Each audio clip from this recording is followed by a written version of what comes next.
Hey everyone, you're watching a straight to YouTube episode of The Neutral. This week, my guest, or this episode, week, who knows? My guest is Super Joe Munday. You guys may know him from r/StreetFighter, the online local, running a very tight ship over at that subreddit, and just being a Zangief main, and famously trying to get Itazan to play Zangief into Zangief Mirror, but instead he opted into the Abigail. But yeah, let's get Joe on the screen, and here he is. Hey everybody, it's me. Yeah, you got. Oh, I forgot. There's also r/FF radio. We run all that stuff, the weekly Geefs Jam, all that shit. There's a lot. You do a lot. When people like list it out like that, I always think like, yeah, that kind of is a lot, but I never feel like it is. I'm too tired to recognize all that.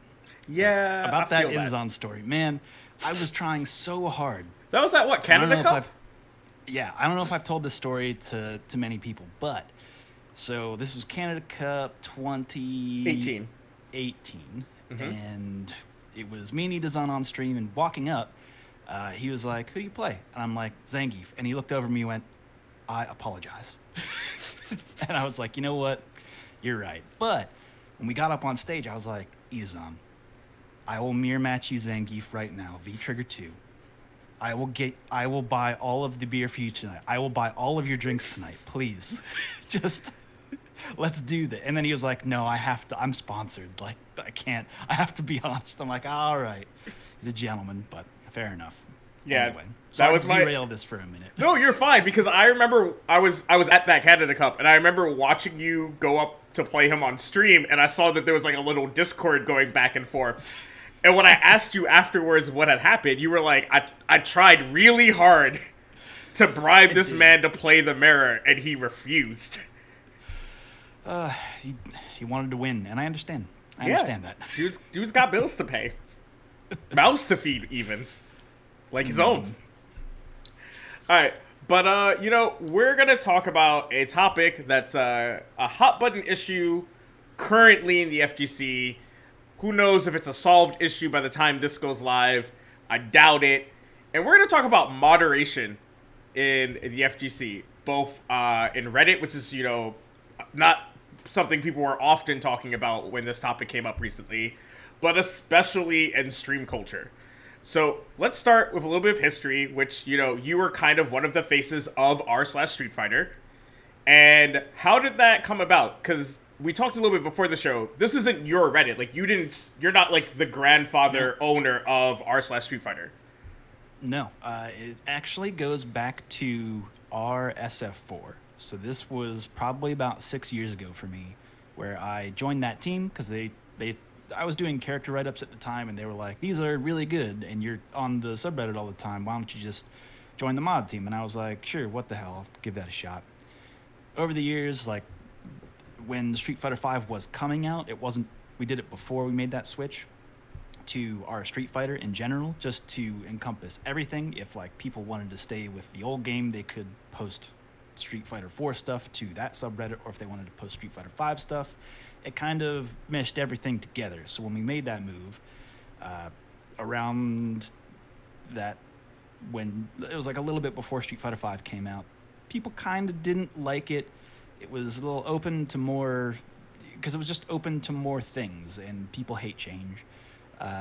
Then over the years, the moderation kind of took a toll on everybody, and that entire team that had started our RSF4 is no longer on this mod team now. So it's like Ship of Theseus?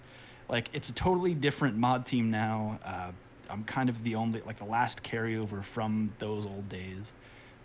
So it's like kind of sad when I think about like all of the really good people within the community that like started this foundation, and kind of like the methods of how we do moderation on our team. Because everything is, there's not a lot of active mods on our Street Fighter, but like we talk about everything. We're constantly in discussion about how do we need to change, how should we approach situations, what needs to be thrown out to the community to say, hey, do you guys want this, and what needs to be like this is our firm stance on this, no matter what the community thinks, because of the data that we've collected. in the past. There's just, I don't know, it's a different place now, honestly. But in terms of where I think our Street Fighter is now, I think it's in a good place. It's even funny to me to think, like, I tell people all the time to make sure that all of their social media stuff is all the same, and you gotta solidify it, make sure everything is the same. Where none of the R Street Fighter stuff is the same because no one person made any of that stuff. I didn't create any of the the official stuff that I use for our Street Fighter across any social media. So it's just funny to me that I don't know, I'm playing with the hand that I have, which is not ideal, but do as I say and not as I do, I suppose. Yeah, so you say that it's a pretty small moderation team.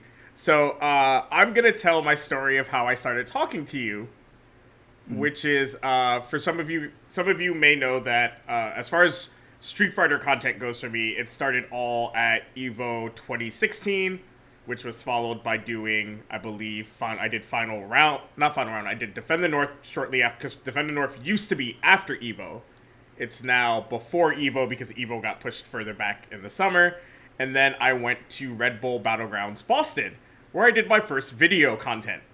And I put up video content on the subreddit with pretty well-liked people in Street Fighter, right? We had a James Chen interview, an Ultra David, Persia, people that, I don't know that many haters for those three people in the FGC. And some of those comments weren't too great. And I was pretty confused because before I posted, I read the general rules, because I know that, everyone had told me, hey, online FGC can be pretty toxic. So I was like, all right, I'll check the moderation rules before I post, because I knew I wasn't going to put in r/kappa. We'll get to that later. But it's a whole different conversation, honestly. It's a whole different conversation. But I was like, all right, and I was really confused, and I wasn't very nice in my message to the mods. I was like, hey guys, these comments on my threads are really fucked up, and y'all have a rule about that. So what's going on here? 1 second, everybody. My power cord disconnected. Well, and to your fairness, to the mod team fairness, I don't remember if you specifically was the person who replied to that message, or it might have been Quasi. I think at that time that was still Soul, when Soul Synapse was lead mod. Yeah, I think in fairness, he got back pretty quickly. He was like, hey, we were all on vacation, because the Red Bull finals has always been very close to Thanksgiving. So he was like, we were all on vacation. You're right, this all of this goes against our moderation goals, so we'll take care of it. And since then, I've had a pretty good relationship with our /Street Fighter mod team.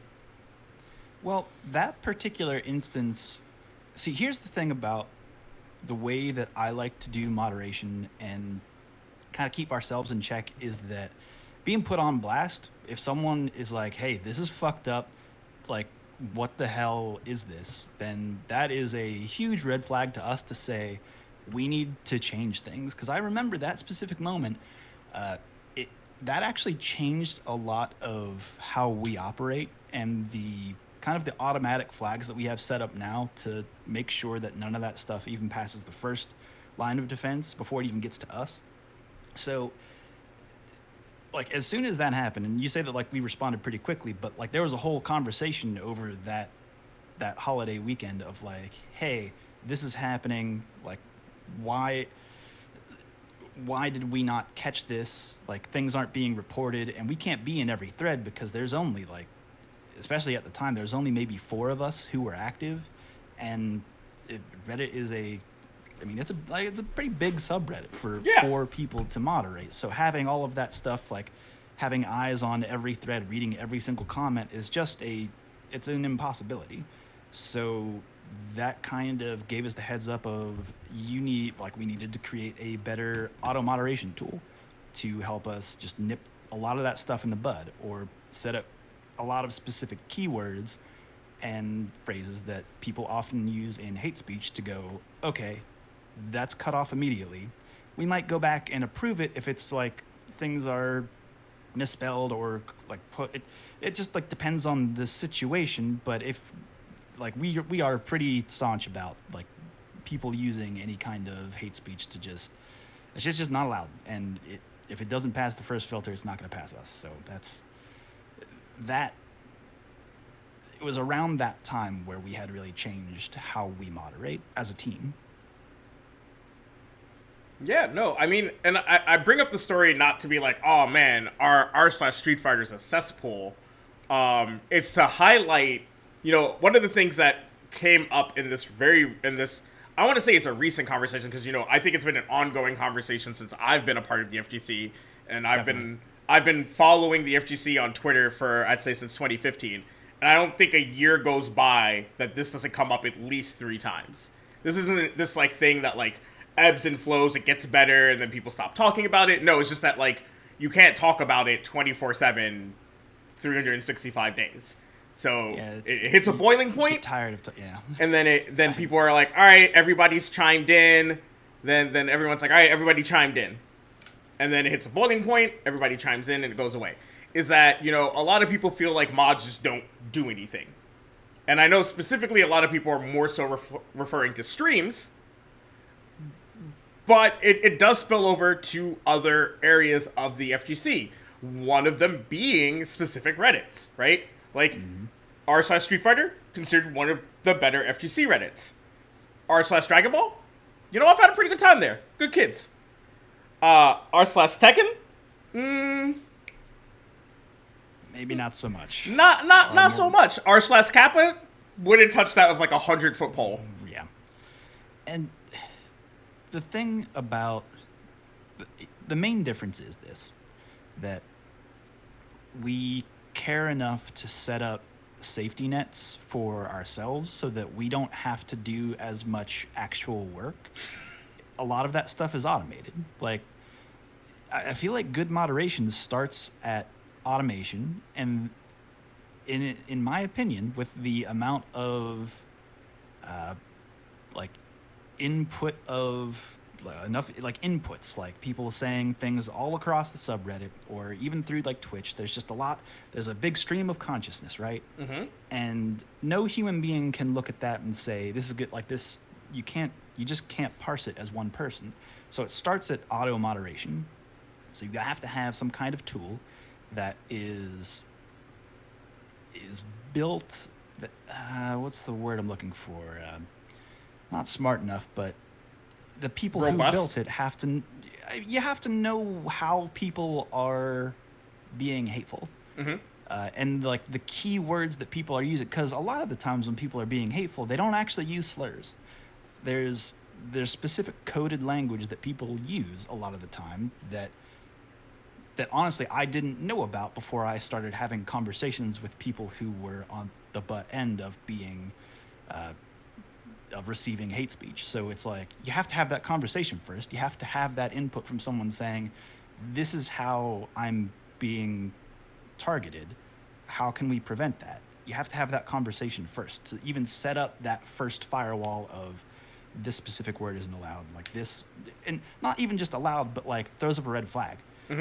On Twitch, I think you can just cut that shit out and just remove that shit altogether, because stream of consciousness, like that shit moves way too fast anyway. Who gives a fuck if like one line is removed and it's like, okay, that is fine.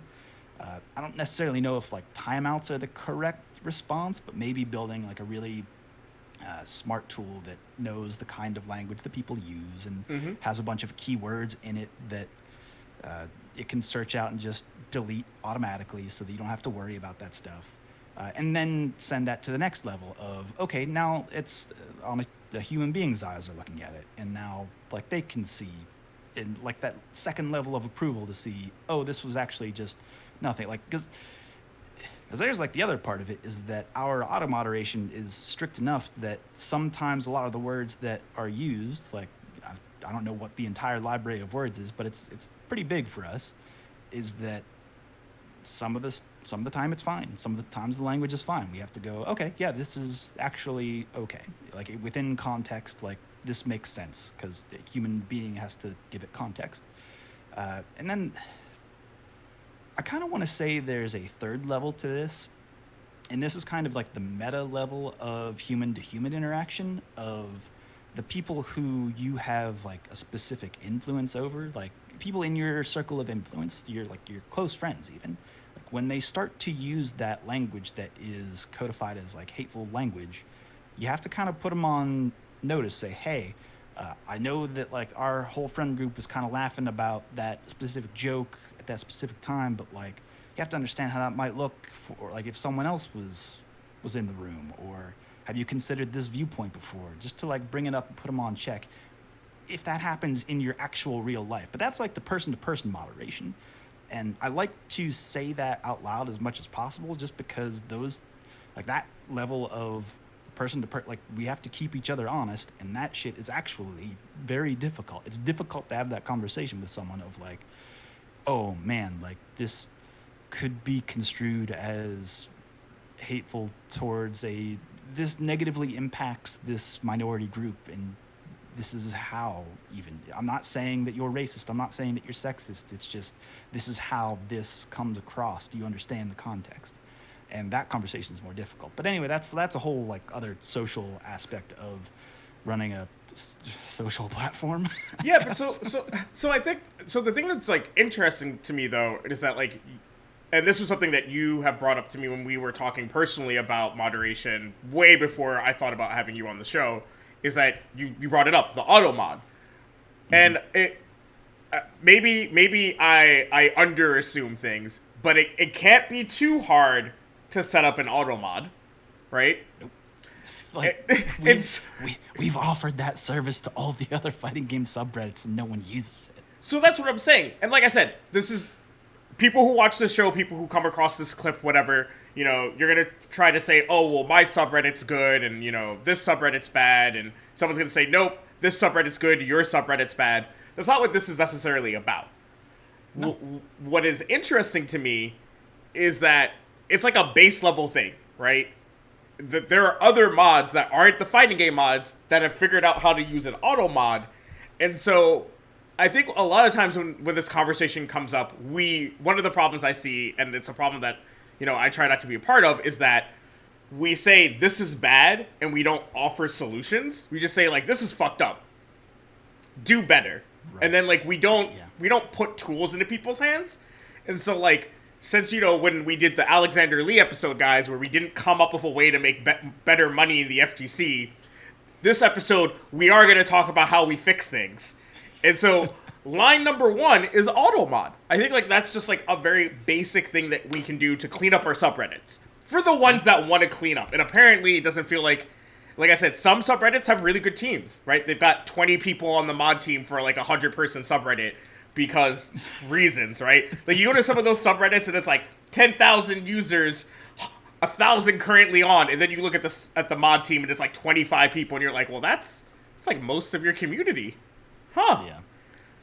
So wild, man. It gets wild out there. But you're right. It starts at auto moderation. That is a tool that is available to. I mean, it's available to everybody. Like, not just subreddits. Like. Twitch has moderation. That's a thing, and it's like you can look up how to set these safety nets for yourselves. The one that we use, I think, was built by the mod Pyrrhic before he left, and then it was perfected by Mello, who's done a whole bunch of other stuff. He does like a whole bunch of CSS for our subreddit, makes it look pretty. But like he was the one who really perfected it. Quasi helped out with that a little bit. I don't really understand all that stuff, which is why I'm a dummy that way, and I can't figure that side of it out. I might be able to if I like had the time to really dig into it, but that is beyond my skill. Therefore, I needed someone on the team that had that skill. We had to look for those people. Like Mello wasn't. I don't think Mello was on the team by the time that the incident with your post had. I think he joined after that. So it's like all of that stuff happened after the fact because we knew that we needed solutions to these problems. So like finding the right people for the job to actually get it done, because I knew that I wasn't capable of it. So outsourcing that was useful. So if you have someone on your team that knows how to do this stuff, like our tools are pretty open and available, and we can share that information with you if you want. Uh, I don't know how to share that. I don't know how to share that information, but I know someone on my team who does. I'll let you play the nice guy who like doesn't have to hard commit to calling anybody out. I don't mind calling people out. R/Tekken, fix your shit. Like, it's not hard. My opinion on that is that to me, being friendly to the other fighting game subreddits is beneficial to everybody. Oh yeah, because most people don't play just one game. It's like a lot of people play a whole bunch of games, so it makes sense for like anytime there's a new release, we do a like congratulations to our DBZ. Yeah, when DBZ came out, you guys were like, hey DBZ, congrats on like a successful launch of your subreddit, congrats on your scene. Like, I remember that. But I guess from where I come from, and, you know, maybe this, just because, you know, a lot of people don't view me as this aggressive as a person, maybe, is that, like... People don't think you're aggressive? Have they met you? I mean... Excuse me? I tend to subtweet a lot, to be fair. Fair enough. Is that... Look, we can have this... like I said, I've been part of the FGC... You know, as far as like a content creator, like I've loved fighting games all my life, but to be part of the FGC as a broader sense, you know, for the last 5 years now, this is a problem that keeps happening, right? Like, and it's what we say in socialism as, you know, sort of an intersectional endemic problem, and what that means is that it's a problem that comes from a bunch of different issues, right? You can't just look at the Twitch moderation problem and say, oh, this is just a Twitch problem, right? It starts at, you know, I don't actually want to, I'll say Smashboards because I think that's like the most active forum still. I don't know if people still use SRK boards as much anymore. No. But so Smashboards, I'm not calling you guys out as like being bad. This is just, you are one of the only real active forums that I can think of in the FGC. And there's probably other ones, but the one I personally know. So it's like, it starts at the boards, and then it translates into the Reddit, and the conversation, and the way, and the language we use on Twitter. And in our Twitch moderation. It's not just a, oh, well, like, if we complain about Twitch moderation, it'll get better. No, because we let it go in so many other layers of how we use the internet as a community, right?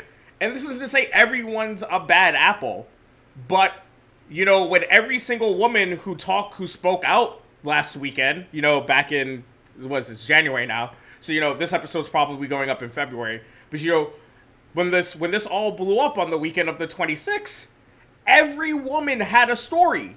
From P-Chan, to myself, to Gemillion, you know, to Aura Mistress, to, like, literally there was not a female that I know in the FGC who has a Twitter platform who didn't say something, right? So it can't just be a few bad apples, right? Like, we try to downplay it in gaming communities as, like, these vocal minorities, but when the vocal minorities are the only vocal people, then it doesn't matter if everybody else is a good dude. Yeah, it's it just like kind of reminds me of that old saying of like, oh man, how can this keep happening? Does nothing to correct the problem. Yeah, 1 year later, how can this keep happening? Yeah. Come on, community. Or even worse is when they say, oh man, this is terrible, but like, you just got to deal with it. That's the community. And then it's like, oh, so now you're putting the onus on the victim to fucking deal with it instead of you in a position of power to deal with it. Okay, no, this makes sense. The person who doesn't have any authority on the situation, it's on them to fix the issue. Yeah, sure. Yeah, and so like loud and clear, my friend. So like I said, the point of this episode is to be problem solving, right? It's to put forth. So first rule, I think we both agree on is auto moderation, both on the subreddits and on Twitch. Now D1 is a guy who put me onto auto modding because I used to just not let people talk in my Twitch chat if I didn't have a mod when I was doing the show. And he was like, hey, you know, Twitch, you don't need a bot. We have a pretty robust auto mod. And I was like, wait, what? And he was like, yeah. So he showed me how to use it. So So all of you stream teams, I don't want an excuse. You don't have to install shit. There's an auto mod built into Twitch. Period. Not. So like for all you streams that say like, well, we have a robust mod team, or hey, you know, it's really hard to moderate 1,400 people in the chat or 14,000 people in the chat. You don't have to. There's a mod tool. It's called auto mod. You literally just put a bunch of words in, and guess what? It times people out or it just auto deletes the message. If you want to time people out, don't time people out. Just delete the message. It's easy. It's that easy. It's that easy. You can just do that. Tool is open and available, and it's built into your platform. Like I said, you don't have to build a bot. You don't have to teach Nightbot anything or whatever bot you use. It's Twitch said, oh hey, people are using a bot to make their Twitch chat better. Why don't we just do it ourselves? You again, it's one of those things of like the solution is available, like, and other people are using it, and then like we continue to ask ourselves like, this is an unsolvable problem. This is like if only there was a solution. And it's like this shit has been figured out. Like this isn't rocket science. Number 2.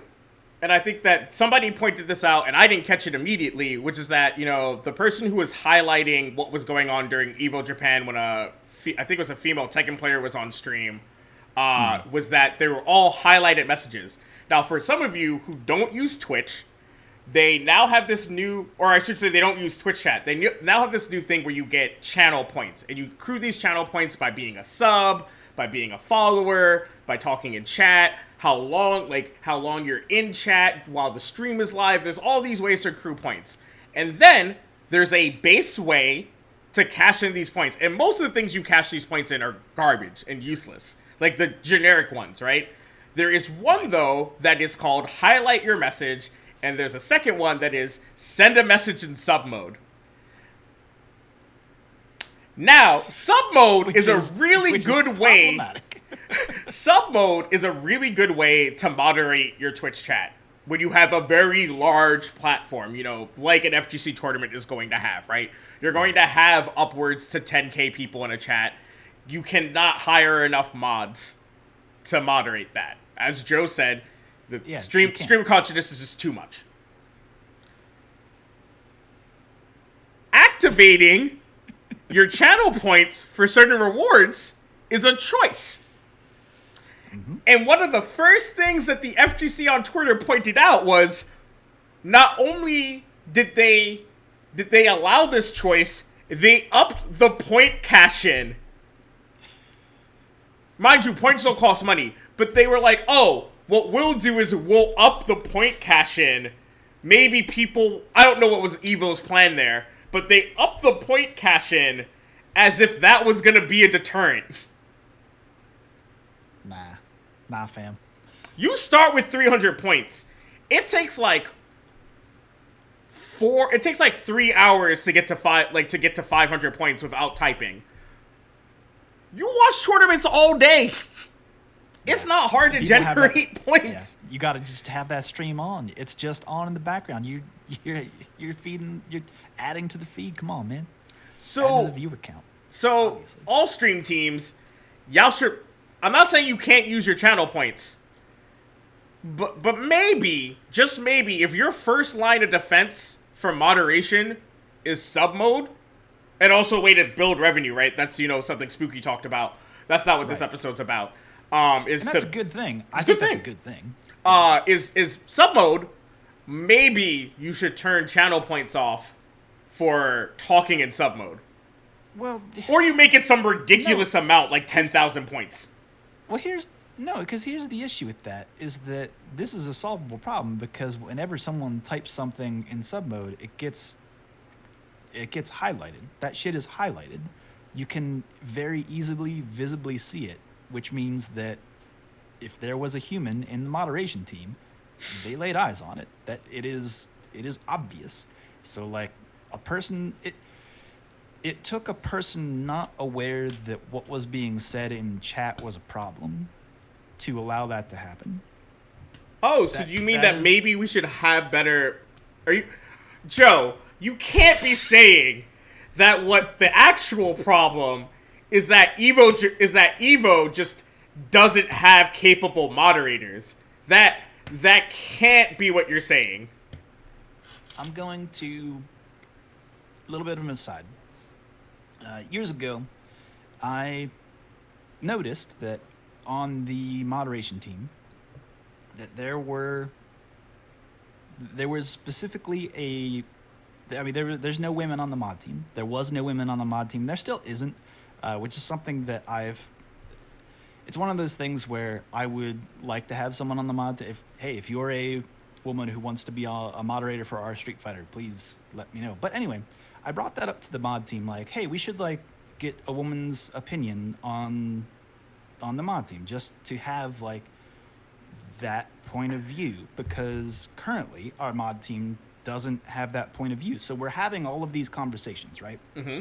As things are being fed into the subreddit and things are getting flagged, and the people who are deliberating over it is a group of dudes. And I was like, hold up, we should maybe get an opinion. And the thing is, and grant this was years ago, and the mod team's opinion has changed on this, thank God. When I brought it up, they were like, what the fuck are you talking about? Like, you just want to hire a woman to have a woman? You just want someone on the team to like fill the role? I'm like, well, we should have that opinion. Like, it's another tool that it will make our team better and more diverse.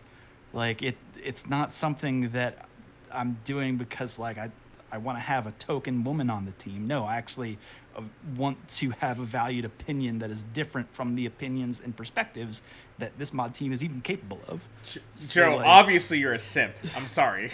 I mean, fuck, man, maybe. I don't know. Like, it's one of those things. It's like, my own mod team was like blasting me for it. Of like, what, you want to, like, I'm like, well, let me lay this out for you. And like, luckily the whole team has like come around on that to be like, oh yeah, I see how that would be useful. We got, like, at that time too, I was like talking to a bunch of women in the community being like, hey, and just asking them, how can I, here's the other thing is that I reached out to a bunch of women that I knew were in the community and I knew were on the subreddit to say, what can we do better to make this a better space for everybody? Like, and I approached them and they gave me answers, and I'm super thankful for that. And that has made our moderation better and more aware of issues. Am I saying I tell that story because to say that was like an easy thing to do? You just have to ask. Like, you just have to be aware that it is a problem, and we've been made aware of this. There are enough people speaking out, and like, I get the gut response of like people calling you out on twitter.com of like, hey, this shit is like mega set, like fix your shit. And then being the person who runs that shit to be like, well, I run a very good thing. And we here, the ways that we try. And without like actually hear, like there are so many walls that you can put up automatically before you just go, you know what? Like, you're right.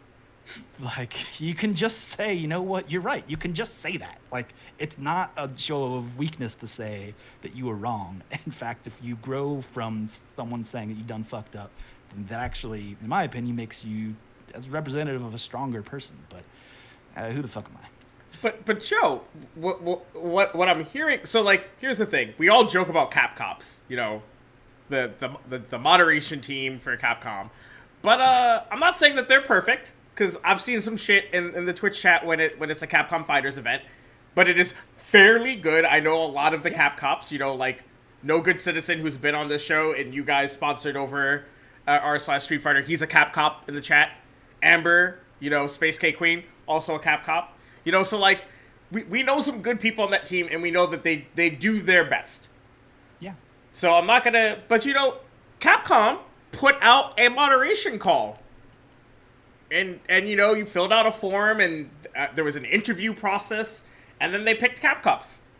You know, it's funny to me that these are very simple things to do if you want to do them. Yes. Right? You have to want to do it. And you know, I know some of the people at like Mark Man's a cool dude. I love Mark Man. I love talking to him. He's got very good opinions on anime. He thinks Hajime no Ippo's a good anime, so obviously he can't be a bad dude. But you're touted as like the biggest FGC event to like the mainstream media. The mainstream media doesn't know about CEO. They don't know about Combo Breaker. They don't know about some of these other comparatively large events. You are carrying the weight of the FGC, for better or worse. Whether people disagree or agree with that statement. You can't... Speaking as someone who does press, there is a big difference between press that shows up at, like, East Coast Throwdown, or Combo Breaker, or CEO, and press that shows up at EVO. Yeah. There are people that go to EVO to cover it that don't cover FGC year-round because they know they have to, because they encapsulate it like a League of Legends Worlds, or the Dota International, or Fortnite World Cup. Because that's what EVO has sold people on, including the Mandalay Bay, for years. So, maybe if you want to be the big company that represents the FGC abroad, maybe when the entire community is calling you out for a thing, make a statement, even if it is defensive, and then maybe do something about it. But I haven't seen anything from EVO. And that wasn't a small tweet that popped up, right? Like, if you combine all the quote tweets and retweets and likes, this is something that would say at least have 15,000 eyeballs on it. Let's give it a generous, probably low number. You're telling me that didn't solicit enough of EVO to be like, oh shit, that was our chat. Is this a problem? This looks like it's a problem. Maybe it's a problem. I want to give benefit of the doubt. Benefit of the doubt. I think that the Cannon Brothers they run a good show. I trust the Cannon Brothers with the decisions that they make in terms of how they run their part of the business. But EVO is such a large entity at this point. It's not just them. It's a whole lot of people. They don't like that decision to make might not even. It's probably not even on their radar, or wasn't on their radar that it was even a problem. To the point where it's probably on the radar of someone whose job it actually is, and then maybe something should be done about it. And we don't know if something is currently being done behind the scenes. We don't know. Can I make a counter argument though? Sure, fine. It's your show. I appreciate that, and you know I like you being the voice of reason here, so I don't just fly off the handle into calling people out guns a-blazing style. But EVO did not have a very good summer, I don't think, as far as treatment of women went, right? There was, and whether or not it was EVO's fault, right? Like you can't just put the blame on EVO, right? I know. I would think, logically speaking, if I was in on that board, let's say it's a board of directors of like 15 people, right? And they all do 15 different things for EVO, right? Marketing, sales, vendors, blah, blah, blah, blah, blah, right? Let's just assume there's a 15-person board on EVO because I don't want EVO to come out. I want Joey to be like, hey, you misrepresented us. So I'm giving you a large sweep here. I would think after a lot of the negative press that EVO went through this summer, because remember, this wasn't just the FGC. Kotaku wrote about it. Polygon wrote about it. Everybody wrote about it, and it was all over Twitter.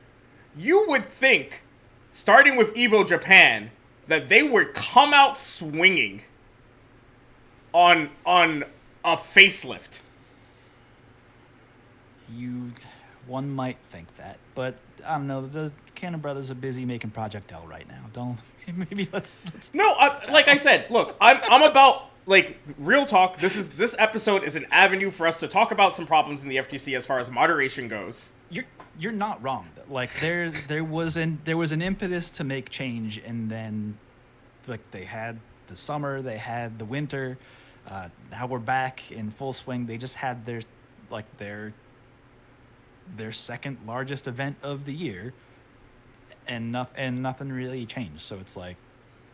And I'm going to get off of EVO's horse right now. You know, I'm not going to beat the dead horse. EVO, if you don't give me a press pass, I understand. Look, I get it.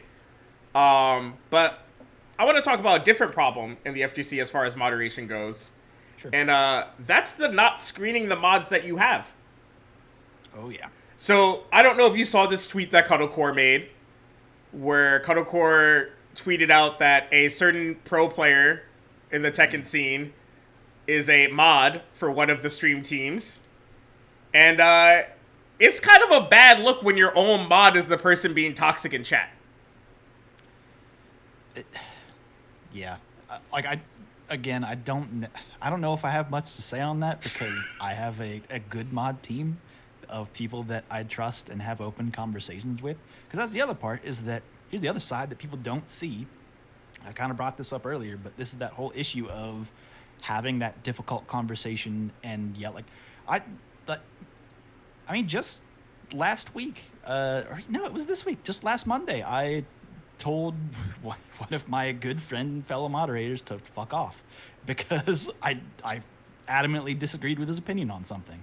And I let myself, like, we had that open conversation afterwards, and like, but I was like, nah, man, fuck off with that. Like, I'm not here for that.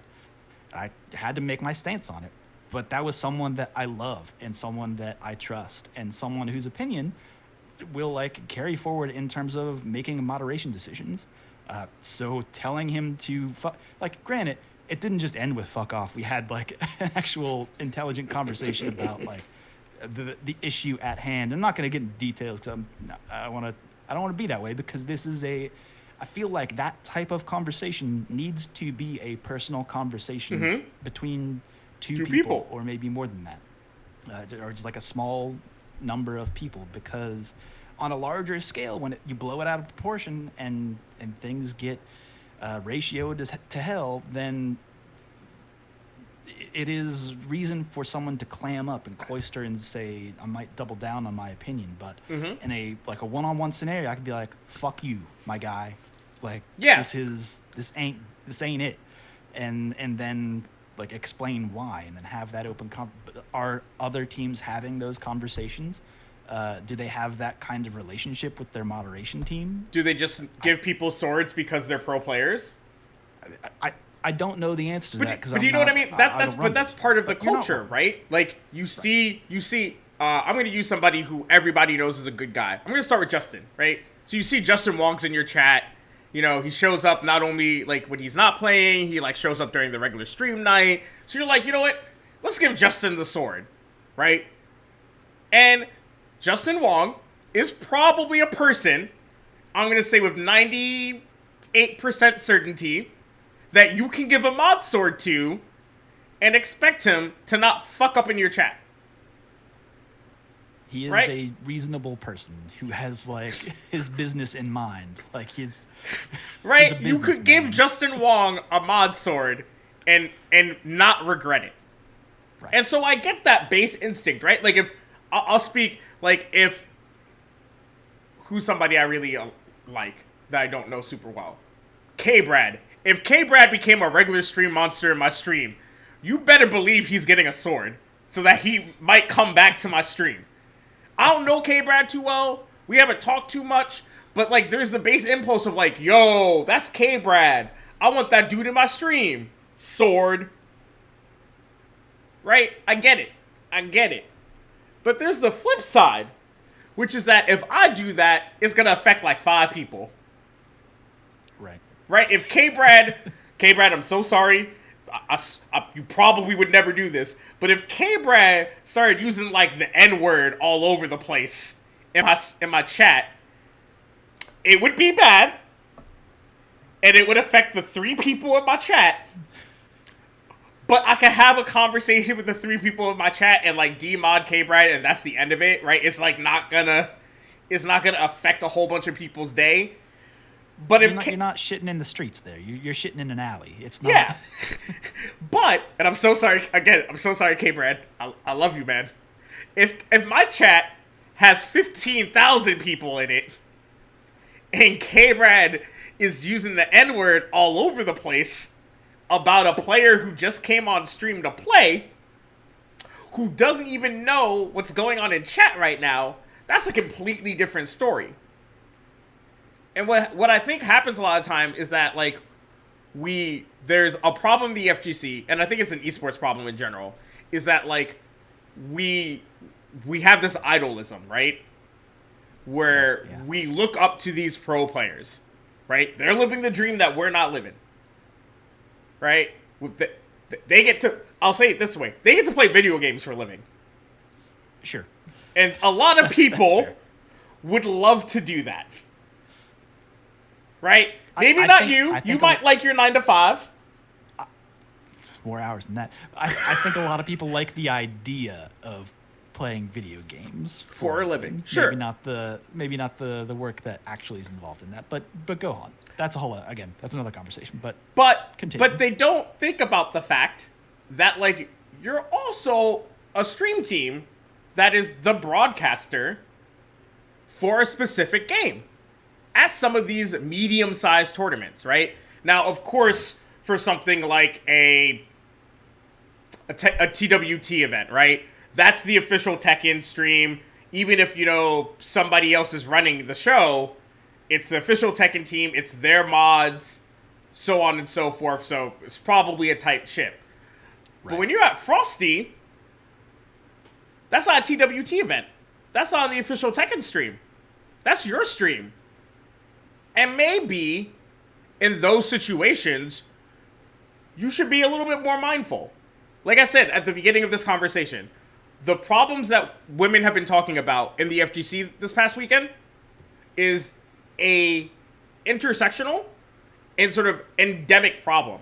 It's not just this one person in the Twitch chat was bad, or, you know, it's these 5 guys that we always talk about. No. There's a lot of things that lead to this environment. Maybe being more choosy of your moderators helps the big picture. That could be part of it. I feel like change is always difficult for all of these. That's the other part that you have to consider, is that all of these fighting game community events, all of them have history. This is old. Like it's an old community in terms of like relatively to the hashtag esports world, to where they've been doing it a certain way for a number of years. A lot of the people that whose opinions in the community that they value are their friends, and many of them don't see maybe they don't see a need to change because it doesn't affect them immediately, and it doesn't actually impact their current community. It doesn't change anything if they keep doing the same thing that they have been doing. It doesn't lead to growth within their community. It doesn't lead to making their spaces more available and accessible to more types of people. But it might feel like a warm sweater to them, perhaps. Benefit of the doubt that shit can continue when like a whole lot of the chat is just your friend. Because that's the other part, is that we're all very cliquey. Like, it's all a bunch of cliques, right? Each community has their own set of people who click together and are having their own in-jokes in chat, and the FGC is just a number of in-jokes. And to outsiders, it can be hard to even like learn that vernacular of how people even speak. It's that barrier of entry is that much higher. And then to include something that is like that extra barrier of, they're all using language that is hateful to me specifically as to who I am because a woman is on stream right now. I don't have to be here for this. Or honestly, they'll just close the chat because that's just something that is no longer accessible to them because it is the way that it is. Okay. So, and I get all of this, right? You are the voice of reason. You are acting as the voice of reason. And maybe I needed to like have you drink some more before you got on the show. But no, in all seriousness. I've only had one gimlet so far, so please. So what? I guess then, you know, what do you think needs to happen as someone who is giving these, you know, these other moderation teams the benefit of the doubt. What do you think we, the community, as someone who is part of a mod team, what can we do to convince these other mod teams that we want a better community? Here's my... All right, I'll go down this dark road with you. I'll play the bad cop now. To the people who are continuing to run things the way they are and to push the blame onto, no, that's just Twitch chat, I'm going to say keep doing what you're doing, because you'll be gone in a couple of years. No one will give a fuck about you. Like, you will... Because I certainly don't give a fuck, and there's enough people who do give a fuck that you'll not be here anymore. So just keep on doing it, man. Like, keep on keeping on. Never change. I brought out Joe Munday. Never change, because everybody else has, and you're a dinosaur. Get the fuck out of here. Mm-hmm. But to everyone else who does care, it's just conversations. Like, we will move on. We will get past this. Like, surround yourself with people who will not confirm your bias. People love their bias being confirmed. That's like have people around you what challenge you.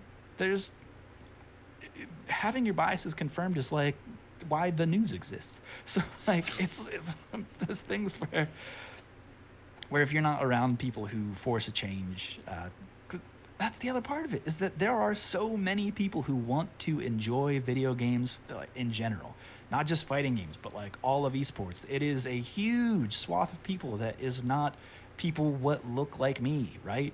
Mm-hmm. So let's get other people who don't look like me in positions of influence and power, and get them on boards and get them in conversations, in rooms with people who can create the auto moderator, or in rooms with people who are making these decisions. But that's what you do. But to the people who are not changing, I would say just never change, because you'll be gone. There's enough people who give a fuck that we're not going to give a fuck about you, and it will hit your bottom line eventually. Okay. That you know what, that's super valid. I think that this, like I said, I wanted this to be productive in the sense that we're having the tough conversation that I think other people, I'm not saying they're not having it, but like I said, I think that one of the things that we fall in line of in Twitter, right, is that we just say this is bad.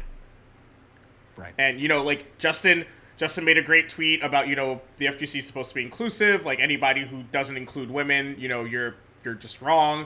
And that's cool, but that's not necessarily the problem, right? Is that, it's what, Gem Million, myself, we shared personal stories of things that were going on that shouldn't have, that yes, the community is a problem. Yes, there are people in the community, they are a problem. We're not going to force them out anytime soon, right? Like, let's be completely clear, right? One of the things about being a village is you don't get to choose who's in it. It's an open village. That's fair. Right. So the fix, and the reason why I wanted you on the show, was that moderation is the way that we make it so that people don't feel attacked by the village, right? I don't want to call you the police, because police are kind of a problem, but I have to tell you that I'm a cop. Surprise, it's the cops. But at the same time, like, moderation is like taking a vaccine, right? You can't stop what comes into your body all the time, right? Things are gonna happen. But when you have a good immune system, I'm one of the good ones.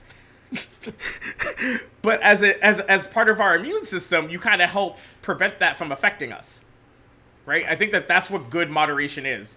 It's making it so that we can enjoy the community as a whole. No, because I think that you're right, in that I think a lot of people confuse retweets and likes with activism, where that's not what that is. You can spread a message that way. You might be able to influence the zeitgeist, but you're not influencing change that way. If it's something that matters to you, get involved. Be vocal about this stuff with the people who are in charge. Get face to face time with them. Yeah. Not just like yelling and saying fuck yous on Twitter, because like I know that a lot of the major companies like that run Twitter accounts that have filters on their Twitter that just if you say fuck in a tweet or fuck in an email, that shit is just tossed out immediately. It's you don't get through that level. You don't get to speak that way and then have an intelligent conversation of, well, let's oh man, this. Oh man, I've been about this the wrong way all my life. I know, right? Oh no, I'm systemically part of the problem. No, but like, you have to put on your like sorry to bother you voice, right? Yo, that's just a good movie. Sidebar, that's like one of the best movies so of all time. Fucking it. Oh man, did that come out last year or 2 years ago? Before? So good. Right. Oh my god, best movie that year. Oh my best god. movie. And please, but what Joe is saying is correct. Everybody, right? It's if you are somebody who during this recent Twitter storm about the way women are treated in the FGC are like, man, I have no clue what I should have done. Like, what can I do? I'm gonna hit every retweet and I'm gonna hit the like button so people know that I'm not a piece of shit. But like, how do I, like, if you guys want to know what the step after that is, right?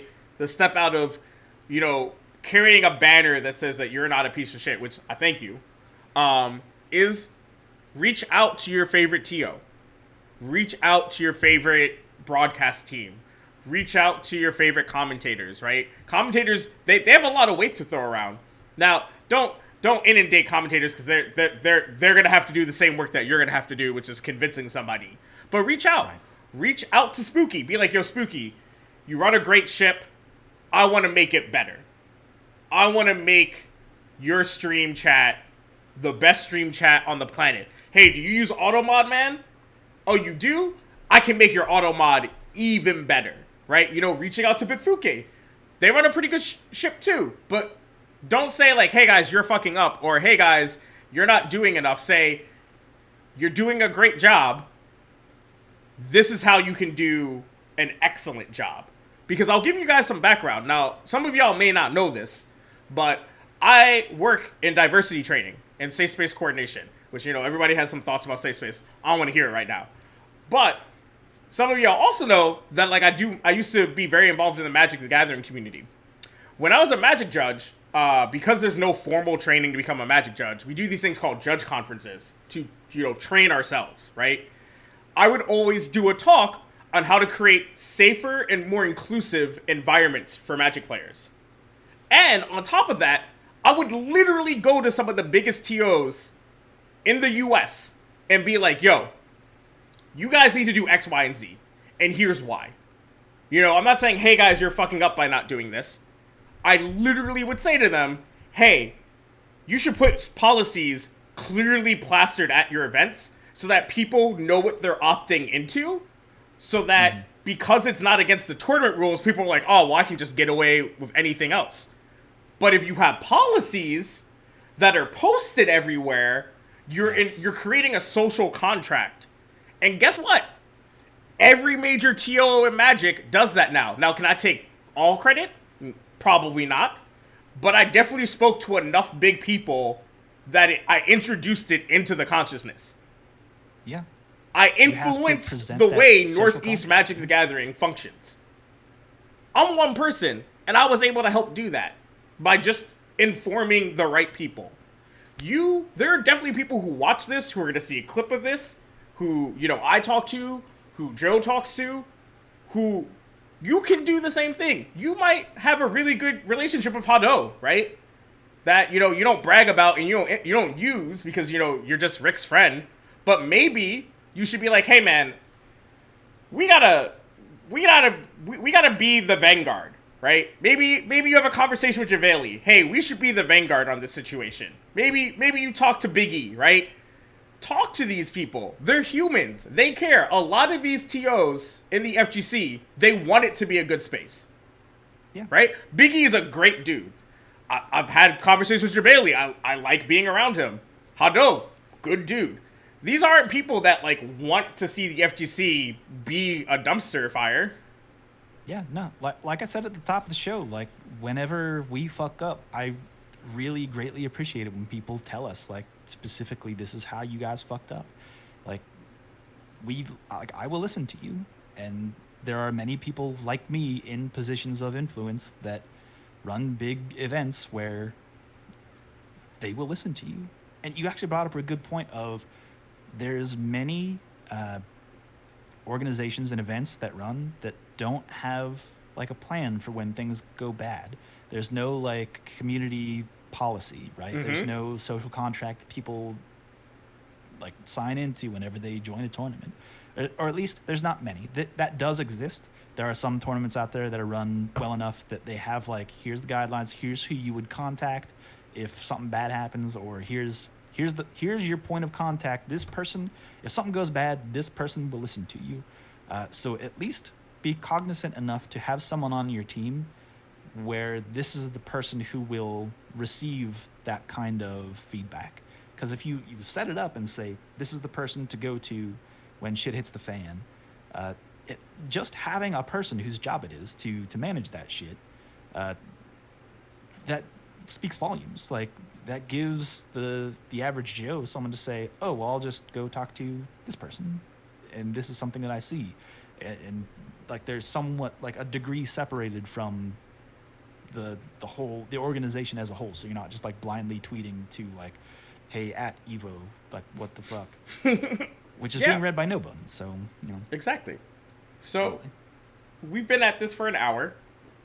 And I don't want it to go too much longer than that, because then it's just beating a horse and, you know, rehashing the same suggestions. I think that you and I, me and my more aggressive stance, you and good cop stance, have given people, I think, a lot of usable tools that they can now take to the FGC and make maybe their local better, their own stream, maybe influence somebody to make a better FGC. So for people who like your sultry voice and think that you're a good dude, how can they see more of you on the internet?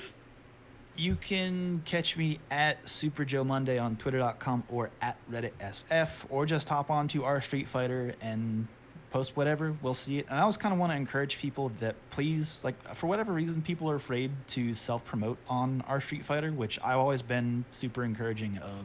If you have something going on, if you have like tournaments, if you have like videos or whatever the fuck, just please feel free, post that stuff. Like, I will, and I'll see it and I'll upvote it, because I love content like that. I'm on there just about every day, and like, it is good to give the community that kind of platform to promote themselves.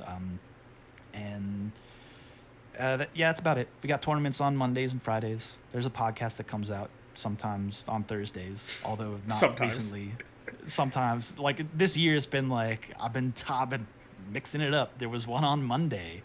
There's probably going to be one on Saturday, but who knows when those are coming out. Those have been fun. But anyway, that's where you can find me on the internet.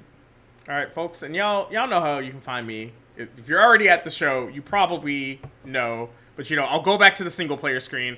Look, it's all of my social media, and I'm not going to tell you my Twitch because you're already. Oh wait, no, this is a YouTube episode. You see the Sage Gnosis thing? Twitch.tv/Sage Gnosis. Look, I have one screen because this is supposed to be a live show, but I'm experimenting with straight to YouTube content. So, excuse me. Back to the 2-player screen. Joe, you know, if that's your real name, which I know it's not, thanks. It is legally my real name. It's my middle name. Yeah, exactly. Thank you for being on the show and sort of helping facilitate this conversation that I think needs to happen. Yeah. And so, thank you. It has been a pleasure to be here. Thank you very much for having me on the show. No problem. And to the audience, thanks for listening. And, you know, hopefully you guys can be part of change. But until next time, go beyond, plus ultra, and peace. #trans rights. Damn.